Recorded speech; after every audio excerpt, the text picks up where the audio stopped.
Ito ang Fatbusters!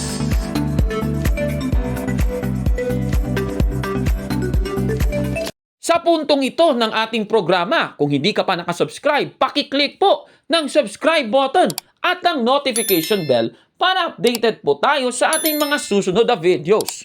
Kaya, let's go at simulan na natin!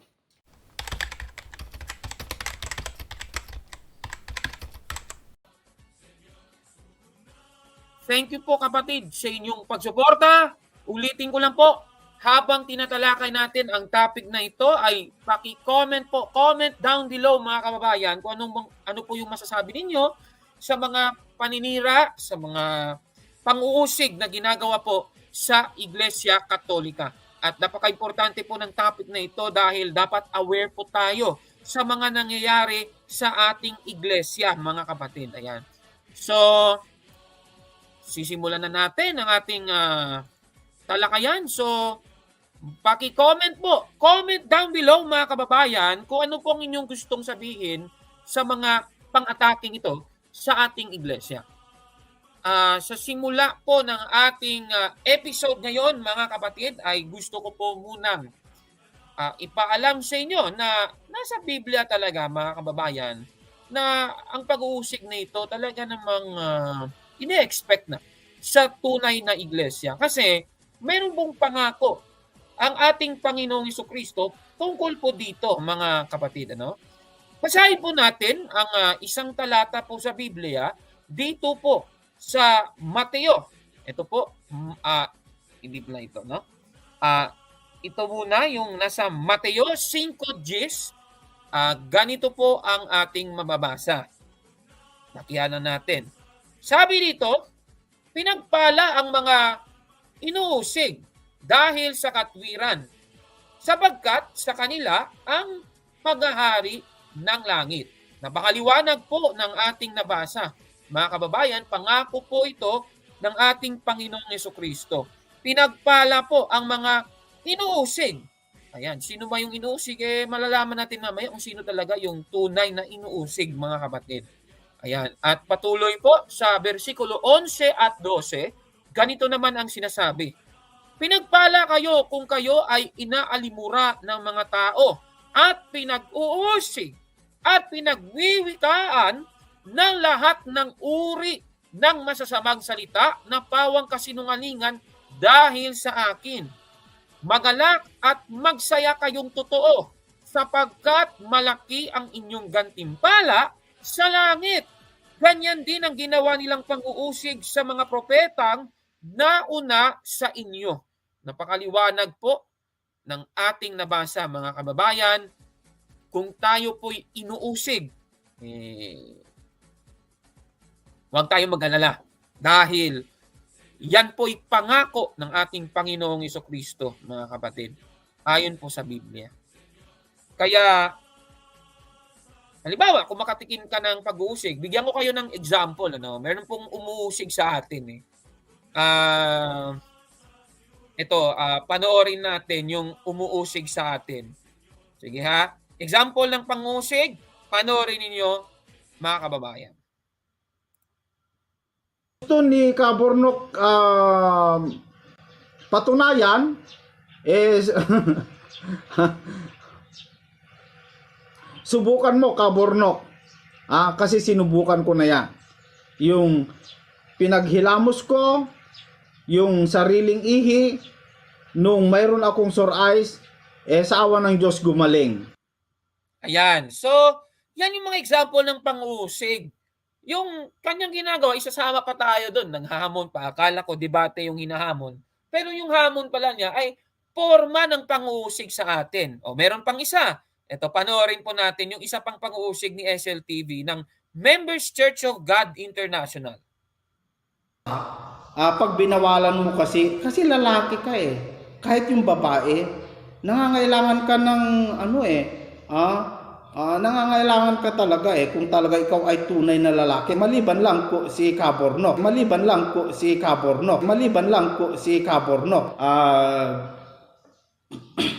Siguro hindi nangangailangan yan, Ayan. So, ganyan po sila mga kababayan, ganyan sila kung umusig sa atin, mga kapatid, ano?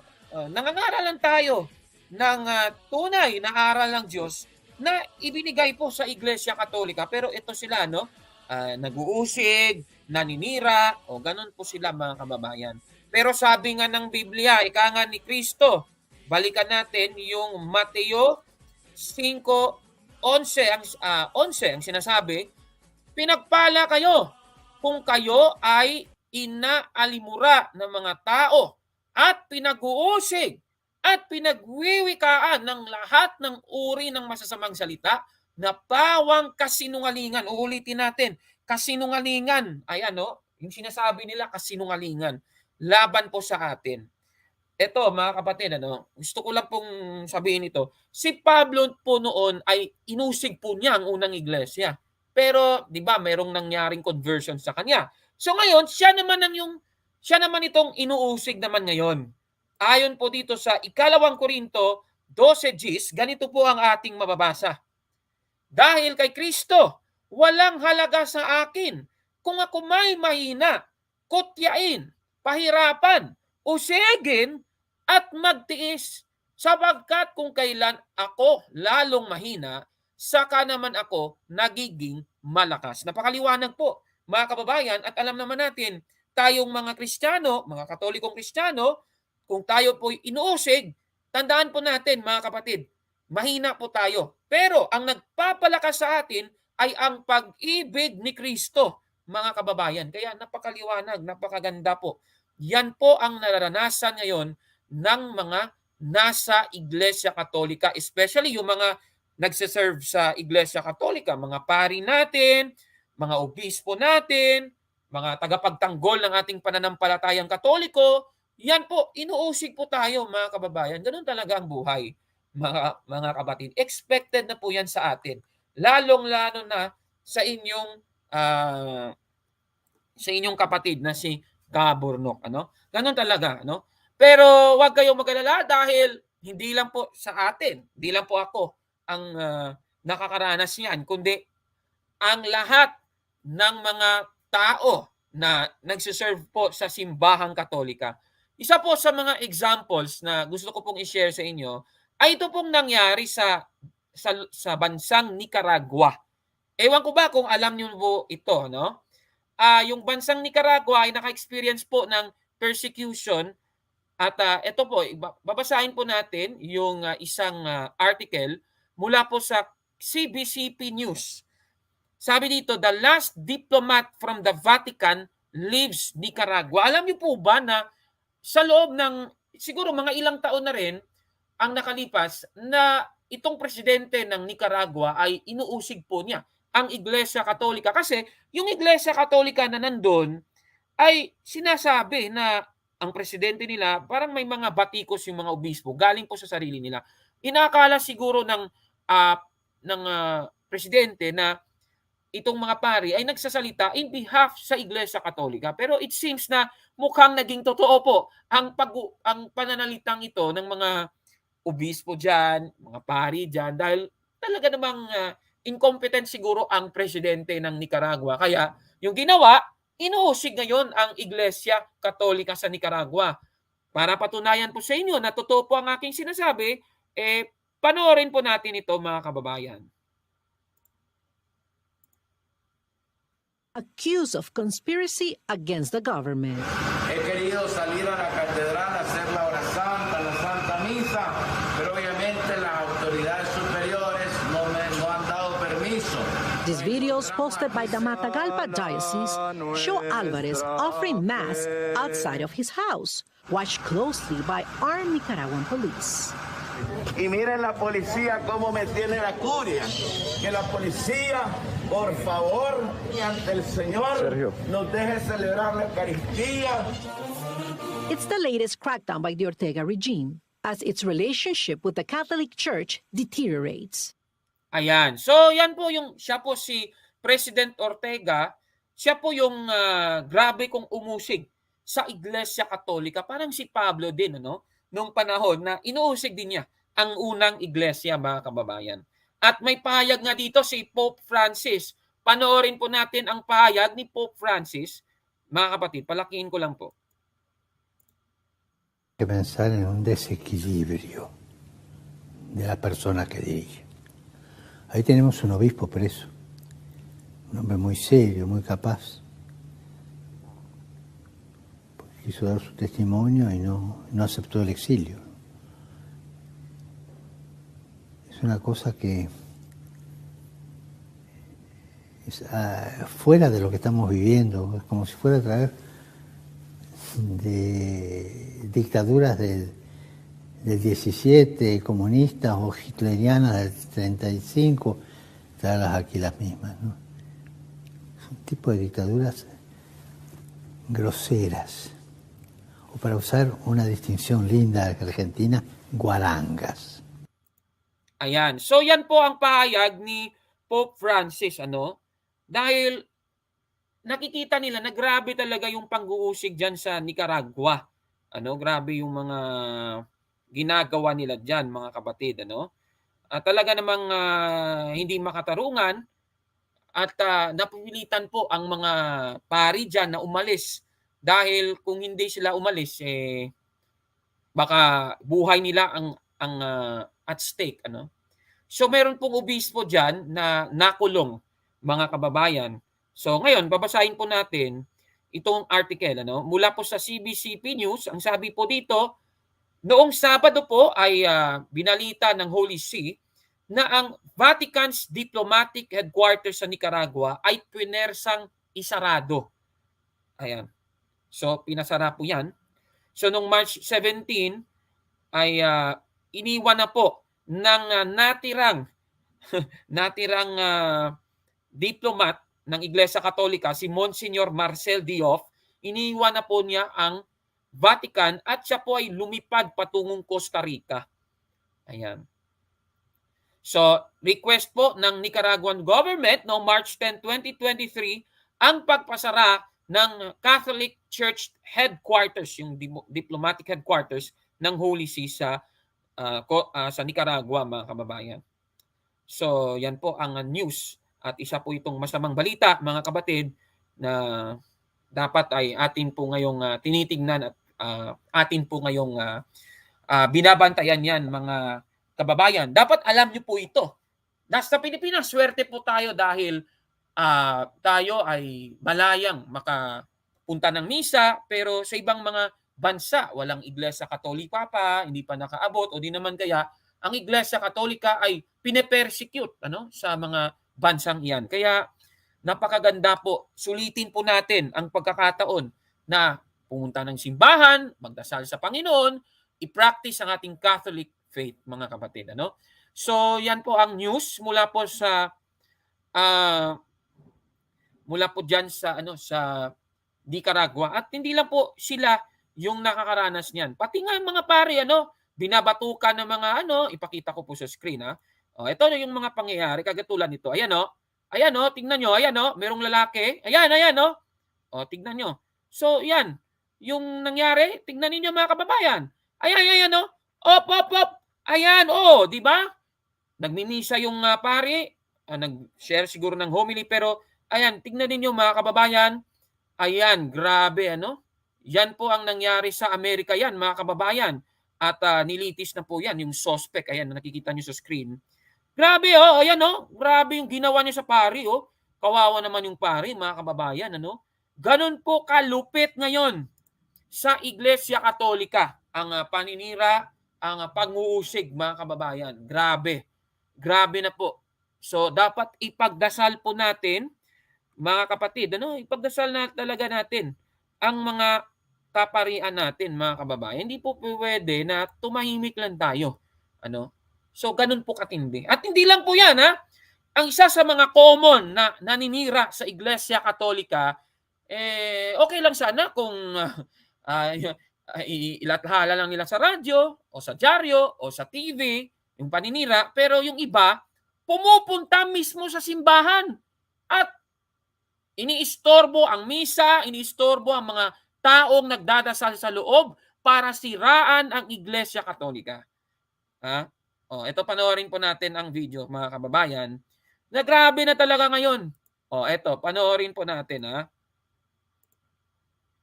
Shipping to the idols. Protesters hit churches across the valley. Ayan, nakikita nyo? Sabi niya, stop worshiping idols.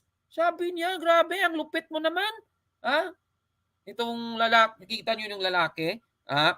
Ano daw ito ex-Muslim, na ngayon daw ay, siguro, born again, o ewan ko kung anong iglesia, o iglesia ni Cristo, hindi ko alam. Basta, ex-Muslim na is saying, yung lalaki ito, na siya daw ay isang Kristiyano. Tapos sabi niya, pumasok siya sa simbahan ng Iglesia Katolika, yung mga Katoliko doon, nagdadasal, nadisturbo yung pagdadasal. Ayan, nakikita ninyo. Ano? Sabi niya, ano daw, pakinggan na natin, ulitin nga natin ang video, mga kapatid. Stop worshiping to the idols. Protesters hit churches across the valley, interrupting services. Parishioners are terrified after scenes like this when played out at several call themselves ex-Muslims turned Christians. Ayan, so yan po ang news dyan sa Amerika, mga kababayan. Gano'n na po katindi, ulitin ko po, gano'n na po katindi ang ginagawa ng mga tao laban po sa Iglesia Katolika. Delikado po yan, mga kababayan. Ano? Ikaw, Katoliko ka, nanonood ka ngayon sa ating programa, anong masasabi mo na ganito na po ang pangyayari ngayon? Ikaw ba, handa ka bang ipaglaban, ipagtanggol ang iyong pananampalatayang Katoliko? Comment down below, mga kababayan. So ngayon naman, mga kapatid, ay meron po akong isi-share din sa inyo na pag-uusig. Isa po sa mga grabe talaga kung mang-usig sa ating iglesia ay itong iglesia na nasa Diliman. Mula pa noon hanggang ngayon, grabe kong umusig. Ito, ipapatunayan ko po sa inyo na grabe sila kumangusig. Ito pong nakasulat sa kanilang pasugo. October 1956, page 1. Ganito po ang ating mababasa. Ang Iglesia ni Cristo ay nagdaos ng pamamahayag sa lungsod ng Davao. Nagsalita roon si kapatid na Felix Manalo at ang kasama niyang mga ministro. Ipinahayag doon ng mga nagsalita na ang Iglesia Katolika Romana ay hindi itinatag ni Kristo, kundi itinatag ng dyablo. Ang lupit naman yan. Ang lupit nyo, mga taga-Iglesia ni Kristo ni Manalo.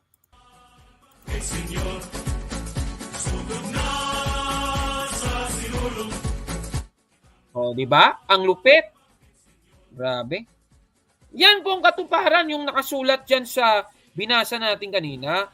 Ano ba yung binasa natin kanina? Mateo 5:11. Yung sinasabi ng mga nag-uusig, pawang kasinungalingan. Bakit ko nasabing kasinungalingan yung sinasabi ng mga taga-Iglesia ni Cristo ni Manalo na yung nagtatag daw ng Iglesia Katolika Romana ay hindi daw si Kristo, kundi yung nagtatag daw nun, dyablo. Naku, pambihira naman, dyablo daw. Grabe naman kayo.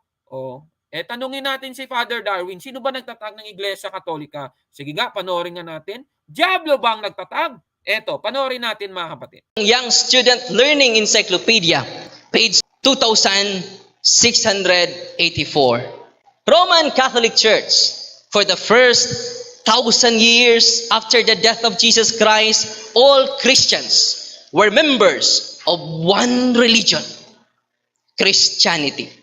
There are no separate sects or branches of Christianity as there are today. The word Catholic means universal. For those first 1,000 years, all Christians were members of the Catholic Church. The New Book of Knowledge, volume 16, page 281. Roman Catholic Church. The history of the Roman Catholic Church began in upper room in Jerusalem. Almost 2,000 years ago. Gloria Universal Encyclopedia, volume 5, page 106. Catholic Church, Greek Catholicos, Universal, General. Term generally applied to the divine society founded by Jesus Christ. And endowed by the outpouring of the Holy Ghost on the day of Pentecost. Encyclopedia International, Volume 15, page 520. Roman Catholic Church. There are two equally valid definitions of the Catholic Church, comparable to the twofold nature of Jesus Christ, its founder. O, di ba? O, yan ang kanilang paninira, yung paninira ng Iglesia ni Cristo ni Manalo, na ang Iglesia Katolika daw itinayo ng dyablo. Biruin mo yung paninira na yan, mga kababayan. Pero napatunayan po natin, kahit sa mga referensya, hindi kayang matibag ang katotohanan, mga kababayan, na ang Iglesia Katolika itinayo ng ating Panginoong Hesukristo. Ganun po yun ang katotohanan. Ayaw nilang tanggapin kasi nungalingan yung kanilang sinasabi, puro paninira. O isa pang Pasugo Magazine, August 1962, page 9, ang sabi, kaya ang tunay na Antikristo, ang mga papa ng Iglesia Katolika Apostolika Romana, at ang tunay na kampon ng Antikristo ay ang mga Katoliko. Kung ikaw Katoliko ka, nanonood ka. Kung nabasa nyo, binasa ko ngayon, anong gagawin mo? Tatahimik ka lang? Diba? Hindi ka dapat tumahimik. Ipaglaban natin ang ating pananampalataya, mga kababayan. Mali ito, sinungaling itong mga nagsasabing ito ng mga taga-Iglesia ni Cristo ni Manalo. Kaya po sa ating YouTube channel, dito po sa Factbusters PH, committed po tayo, ulitin ko po, committed po tayo na ipagtanggol ang ating pananampalatayang Katoliko. Kaya walang puknat, araw-araw, kung maaari pa lamang, ay may mapapanood kayong video sa ating channel. Grabe, no?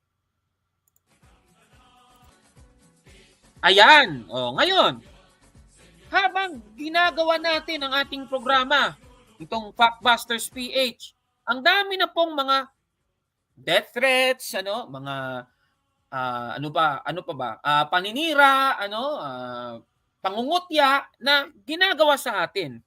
Bigyan ko kayo ng halimbawa, panoorin nyo. Ni Kabornok patunayan is subukan mo, Kabornok. Kasi sinubukan ko na yan. Yung pinaghilamos ko, yung sariling ihi, nung mayroon akong sore eyes, sa awa ng Diyos gumaling. Ayan. Ano pa yung paninira ni SLTV? Panoorin nyo.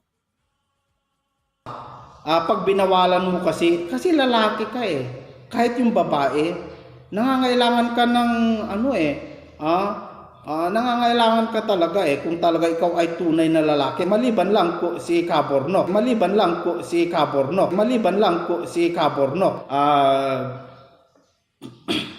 Siguro hindi nangangailangan yan, di ba? Grabe kung manira, mga kababayan. So yung gagawin na lang natin, ayon po sa Biblia, ipagdadasal na lang natin. Ayan, 5:44 ng Mateo, ipanalangin natin ang mga umaalipusta sa atin.